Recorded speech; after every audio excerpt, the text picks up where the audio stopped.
नमस्कार। पॉलिटी में लास्ट हमने राज्य विधानमंडल अपना टॉपिक कंप्लीट किया। आज हमारा टॉपिक है यूनियन टेरिटरीज या संघ शासित प्रदेश या केंद्र शासित प्रदेश। केंद्र शासित प्रदेश वो प्रदेश होते हैं जिन पर केंद्र सरकार का सीधा नियंत्रण होता है। अब केंद्र सरकार का जब सीधा नियंत्रण है केंद्र शासित प्रदेशों पर, तो ये संघीय व्यवस्था से मुक्त होते हैं, बाहर होते हैं। जबकि भारत के जो अन्य राज्य हैं वो संघीय व्यवस्था के अंतर्गत आते हैं।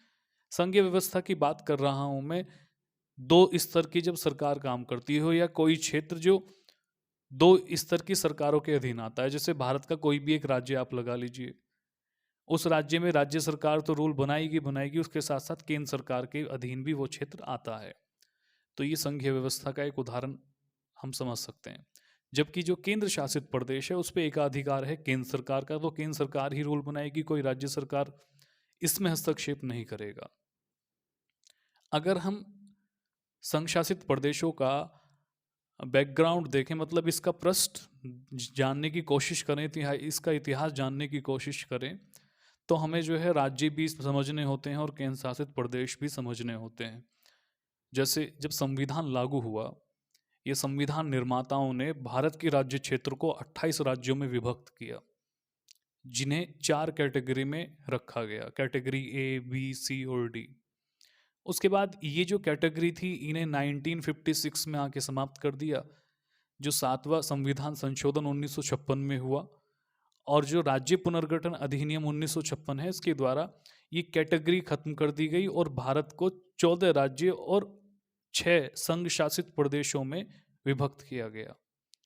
तो 1950 से लेकर 1956 तक चलता रहा 28 राज्य, फिर उसके बाद 14 राज्य और 6 संघ शासित प्रदेश हो गए। फिर 2014 में आके देखते हैं हम, बीच का सब कुछ हम कूद गए सारे कुछ से, जितने भी अमेंडमेंट हुए हैं या जितने राज्यों का गठन हुआ है, तो 29 राज्य और 7 केंद्र शासित प्रदेश हो गए। और 2020 में आके देखें तो 28 राज्य और 8 केंद्र शासित प्रदेश हैं और वर्तमान में भी यही स्थिति है। तो हम इसका पहले पृष्ठभूमि समझते हैं और फिर उसके बाद जो इसका संवैधानिक प्रावधान है, संविधान में संघ शासित प्रदेश से संबंधित क्या व्यवस्थाएं हैं उसको समझते हैं। हेडिंग लगाएंगे संघ शासित प्रदेश या केंद्र शासित प्रदेश।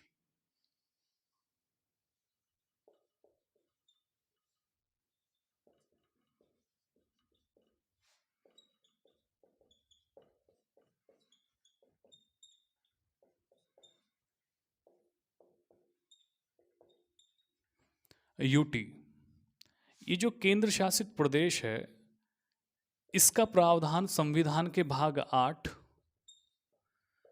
और आर्टिकल 239 से 241 में पढ़ा जाता है। संघ शासित मतलब क्या होता है, इसको हम केंद्र शासित कहें या संघ शासित कहें एक ही बात है। संघ शासित प्रदेश इन राज्यों पर केंद्र सरकार का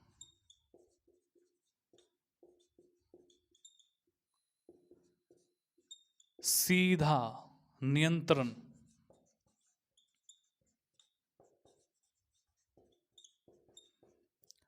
नियंत्रण होता है या एकाकी नियंत्रण होता है। अतः केंद्र शासित प्रदेश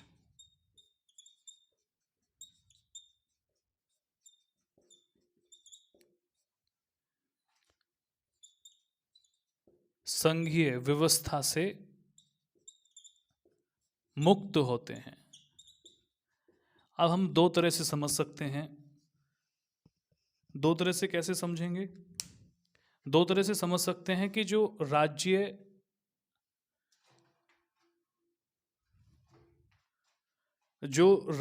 केंद्र सरकार के सीधे नियंत्रण में हो वो संघ शासित प्रदेश है, और जिन राज्यों पे केंद्र सरकार का सीधा नियंत्रण ना हो, ये तो गलत हो जाएगा। इसको हम ऐसे समझेंगे, जिन राज्यों पे सीधा नियंत्रण केंद्र सरकार का हो और जो संघीय व्यवस्था से मुक्त हों।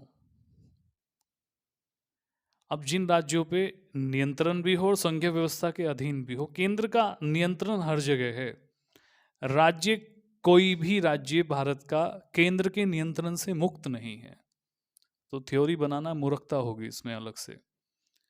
तो राज्यों में संघीय व्यवस्था है, और संघीय व्यवस्था का मतलब है राज्य में दो स्तर पर सरकारें काम करती है, केंद्र स्तर पे काम करती है और राज्य स्तर पर। अगर राज्य सरकार कुछ ऐसा करती है जो गैर संवैधानिक है या नागरिकों के अहित में है, तो केंद्र सरकार तुरंत तलब कर लेगी, अनुच्छेद 356 लगा देगी, सरकार गिरा देगी, पुनः चुनाव करा देगी, कुछ भी करा सकती। केंद्र सर्वोच्च है। जो केंद्र शासित प्रदेश हैं, यहां पे एकाकी अधिकार होगा केंद्र सरकार का।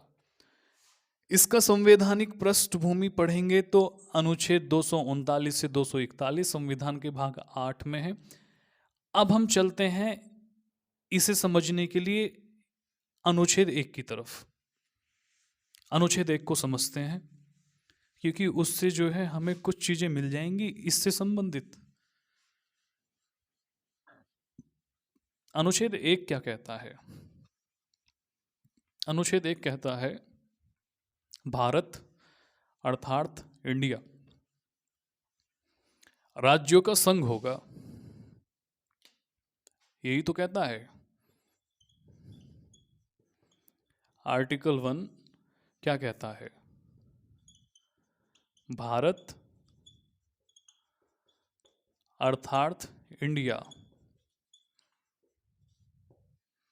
राज्यों का संघ होगा।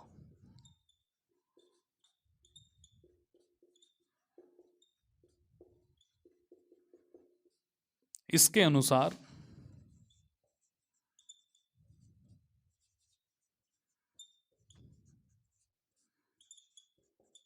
भारत को 3 श्रेणियों में विभक्त किया जाएगा। अब वो 3 श्रेणियां कौन सी हैं? सबसे पहली जो है, सबसे पहला है राज्य क्षेत्र, दूसरा है केंद्र शासित प्रदेश, जो हमारा टॉपिक है,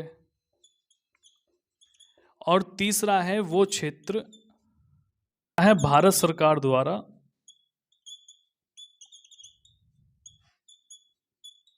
अर्जित किए गए क्षेत्र।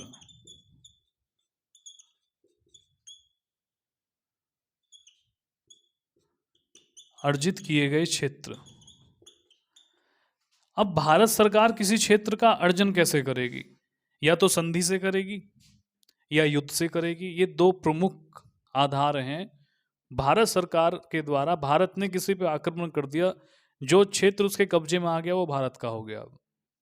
या भारत सरकार ने किसी देश से संधि करके कुछ क्षेत्र उनसे ले लिया, जैसे बांग्लादेश से कुछ क्षेत्र ले लिया और उसको कुछ क्षेत्र दे दिया, तो ये संधि के द्वारा अर्जन हो सकता है। अब अर्जन में यहां हम पढ़ेंगे पुर्तगाल।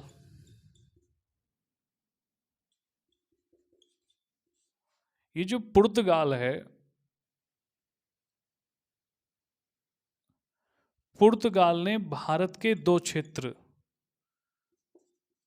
दादर व नगर हवेली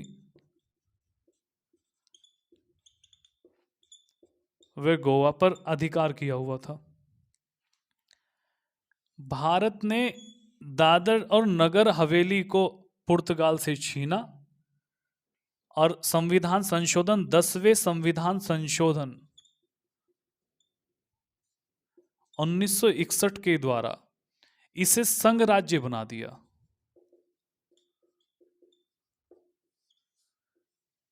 ऐसे ही भारत ने गोवा को पुर्तगाल से छीना और 12वें संविधान संशोधन 1962 के द्वारा इसे भी संघ राज्य बना दिया। ये समझने की बात है। पुर्तगाल दादर और नगर हवेली नहीं, मतलब भारत के दो क्षेत्र पुर्तगाल, भारत के दो क्षेत्र थोड़ी हैं, मतलब गोवा,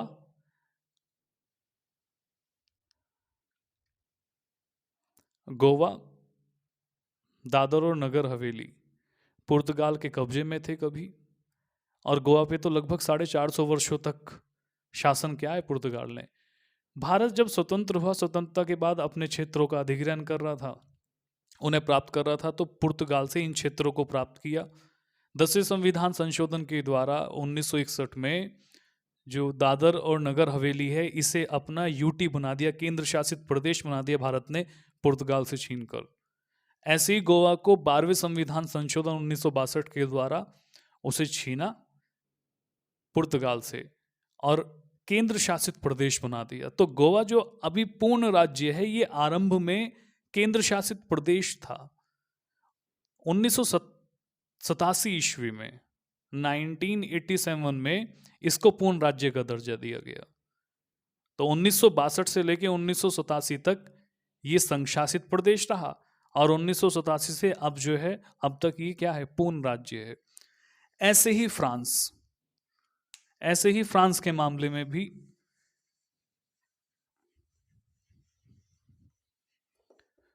फ्रांस से अर्जित किया भारत ने कौन सा क्षेत्र?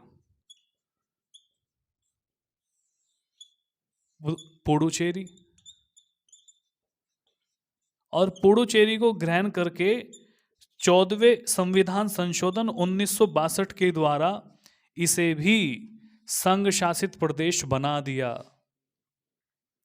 14वां संविधान संशोधन 1962, कहीं कहीं 63 भी मिलता है, तो चिंता का विषय नहीं होती ये चीजें, फैक्ट याद रहना चाहिए।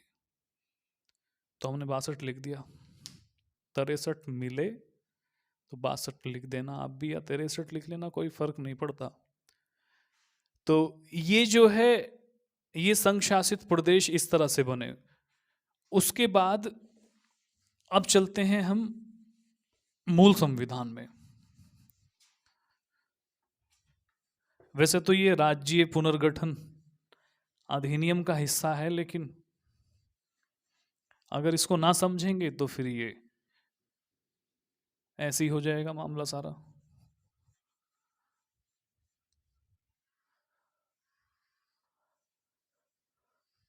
संविधान का जब निर्माण हो रहा था,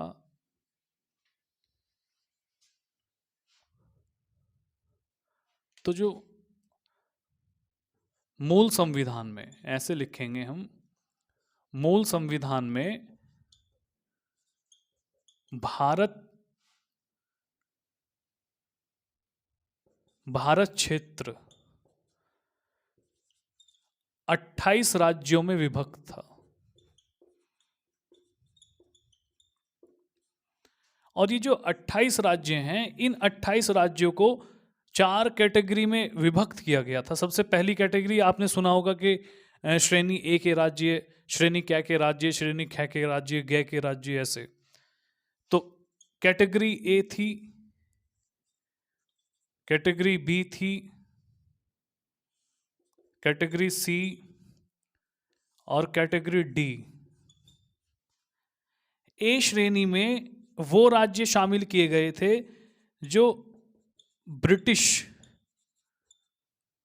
उपनिवेश के समय प्रांत कहलाते थे। ब्रिटिश उपनिवेश के समय जो प्रांत कहलाते थे वो इसमें शामिल किए गए थे, और इनकी संख्या 9 हो गई थी। वैसे तो जब 1935 का अधिनियम के द्वारा जो प्रांत गठित हुए थे, उन्हें जो है कैटेगरी ए में शामिल किया गया था। इसमें भी ये याद रख सकते हैं हम कि 1935 से पहले पहले ब्रिटिश जो प्रांत थे भारत के, उनकी संख्या 8 थी। भारत शासन अधिनियम 1935 के द्वारा 3 और जोड़ दिए गए, संख्या 11 हो गई। फिर विभाजन हो गया पाकिस्तान के साथ भारत का। एक तरफ से पूर्वी बांग्लादेश का विभाजन था, और एक तरफ जो है पश्चिमी पंजाब का विभाजन था। तो इसमें जो है विभाजन होने के बाद, बंटवारा होने के बाद, दीवार खींचने के बाद, ये फिर से जो है इनकी संख्या 9 रह गई। तो यहाँ जो है इनकी संख्या 9 थी। इसमें क्या कौन कौन शामिल होंगे जी? इसमें शामिल होगा संयुक्त प्रांत, कुछ उदाहरण बम्बई, मद्रास, कलकत्ता, ये सब इसमें शामिल थे। तो जो ब्रिटिश प्रांत थे वो कैटेगरी ए में थे। कैटेगरी बी में कौन से राज्य थे? कैटेगरी बी में जो है, जो बड़ी देशी रियासतें थी,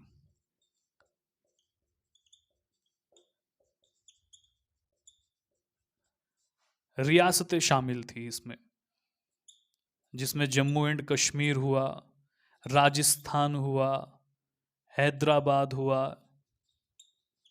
मैसूर हुआ, और इनकी संख्या 8 थी। इनकी संख्या कितनी थी? 9 थी। उसके बाद जो कैटेगरी सी थी, इसमें छोटी रियासतें और जो ब्रिटिश की हाई कमिश्नरी वाले क्षेत्र थे, मतलब ब्रिटिश उच्च आयुक्त क्षेत्र शामिल थे इसमें। इनकी संख्या 10 थी। इसमें जैसे दिल्ली या दिल्ली, अजमेर, राजस्थान का ही क्षेत्र था इसमें शामिल, और पूर्वांचल के राज्य इसमें शामिल थे। उसके बाद अगर कैटेगरी सी डी की बात करें तो इसमें केवल एक ही राज्य था, अंडमान निकोबार।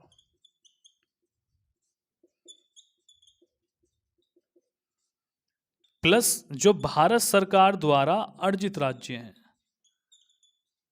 वो इसमें शामिल कर लिए जाएंगे।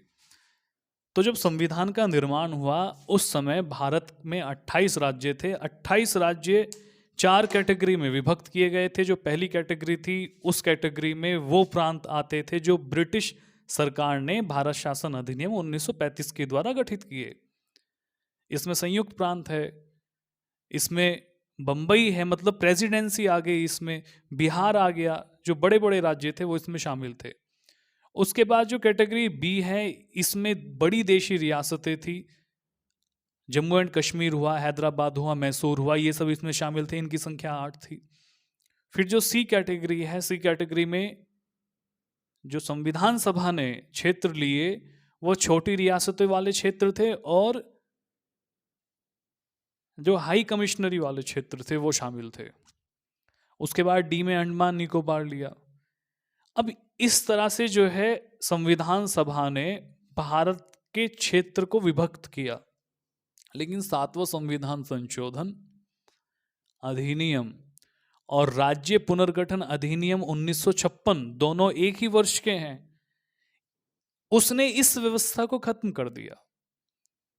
ये जो हम व्यवस्था पढ़ रहे हैं, इस व्यवस्था को राज्य पुनर्गठन अधिनियम और 7वें संविधान संशोधन अधिनियम 1956 ने इसको समाप्त कर दिया। किसको समाप्त कर दिया?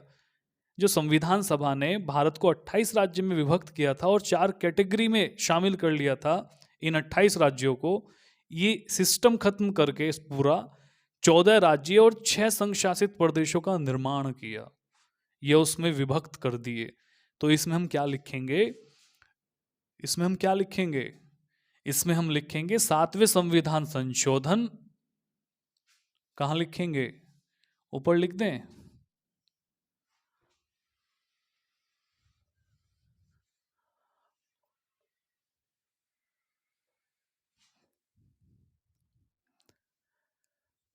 सातवें संविधान संशोधन तथा राज्य पुनर्गठन एक्ट दोनों एक ही वर्ष की घटना है। 1956 के द्वारा जो 4 श्रेणियां थी इन्हें समाप्त कर दिया गया। इस व्यवस्था को खत्म कर दिया गया। मतलब 28 राज्य खत्म हो गए, ये चारों कैटेगरी खत्म कर दी गई, और इन सबको समेट कर 14 राज्य व 6 संघ राज्य में शामिल कर दिया। तो 1956 में, अब बताओ, 1950 में संविधान लागू हुआ। 1950 में भारत में कितने राज्य थे? भारत में 28 राज्य थे जी। और ये 28 राज्य 4 कैटेगरी में विभक्त थे, A B C D. A category में कितने राज्य? 9 राज्य। बी कैटेगरी में 8 राज्य। सी में 10 राज्य। डी में 1 राज्य को लिया गया था, अंडमान को। 7वें संविधान संशोधन ने, राज्य पुनर्गठन अधिनियम ने इस कैटेगरी को खत्म किया। भारत में 14 राज्य और 6 संघ शासित प्रदेशों का निर्माण किया या गठन किया, पुनः गठन किया। और इस व्यवस्था को ही वर्तमान में चलाया जा रहा है। आज 28 राज्य हैं और 8 संघ शासित प्रदेश हैं। नेक्स्ट, अब ये बात समझने की है, जो भारत में संघ शासित प्रदेशों का जो उदय हुआ, यही समझ डालते हैं इस बात को। वो उदय हुआ कैटेगरी सी और कैटेगरी डी के क्षेत्रों से। ये समझ लेने की बात है, जब ब्रिटिश भारत में आए तो उन्होंने कुछ अनुसूचित क्षेत्रों को हाई कमिश्नरी क्षेत्र के अंतर्गत ले लिया।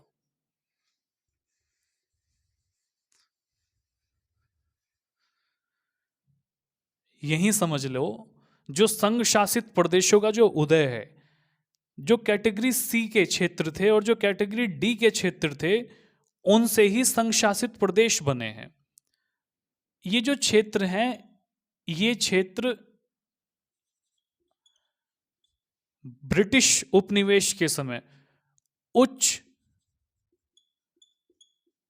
आयुक्त क्षेत्र कहलाते थे। हाई कमिश्नर जोन या हाई कमिश्नरी जोन कहलाते थे।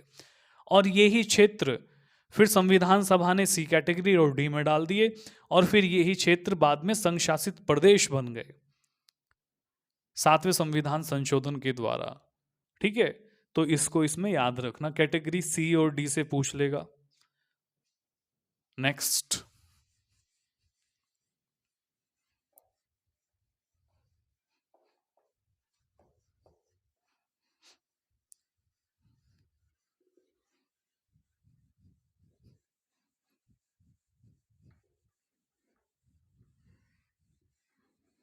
नेक्स्ट क्या, इसमें याद रखना कि कुछ ऐसे राज्य, कैसे राज्य,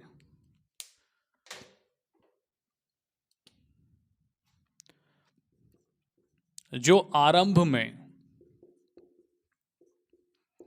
संघ शासित प्रदेश थे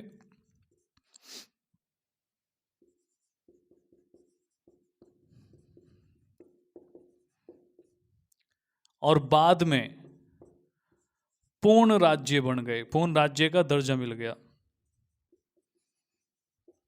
जैसे अभी तो एक ही पढ़ा था, अभी एक पढ़ा था हमने, गोवा,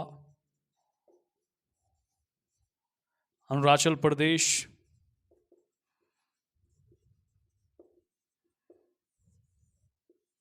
और क्या,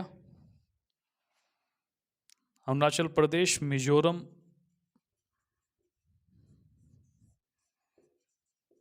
त्रिपुरा, मणिपुर, हिमाचल प्रदेश,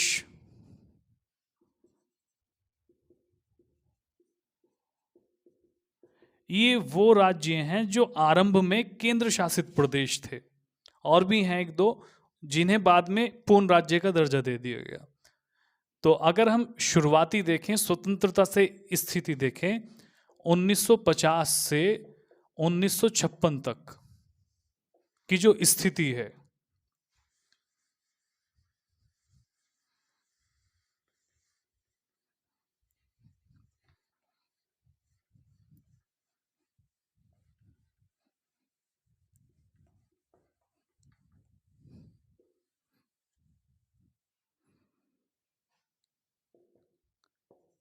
अट्ठाईस राज्यों को 4 श्रेणियों में विभक्त किया गया था। उसके बाद 1956 से 2014 तक बढ़ते बढ़ते 2014 में कितने राज्य हो गए थे? 29 राज्य, और नहीं,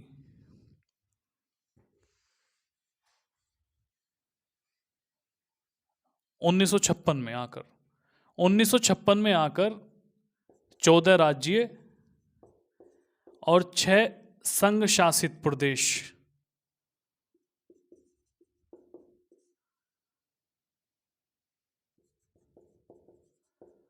का गठन किया गया। डायरेक्ट 2019 में अगर चले जाएं हम, डायरेक्ट नहीं जाते, 2014 में पहुंचते हैं एक बार।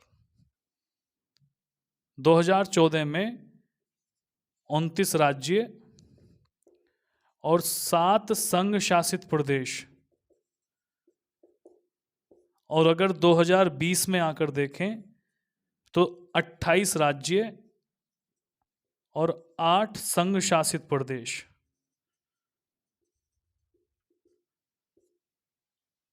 कुछ इस प्रकार की स्थिति है और वर्तमान में 28 राज्य, 8 संघ शासित प्रदेश हैं। 8 संघ शासित प्रदेशों से संबंधित ही संवैधानिक प्रावधान हम पढ़ेंगे। आज इस क्लास में इतना ही पढ़ेंगे। ठीक है, नमस्कार।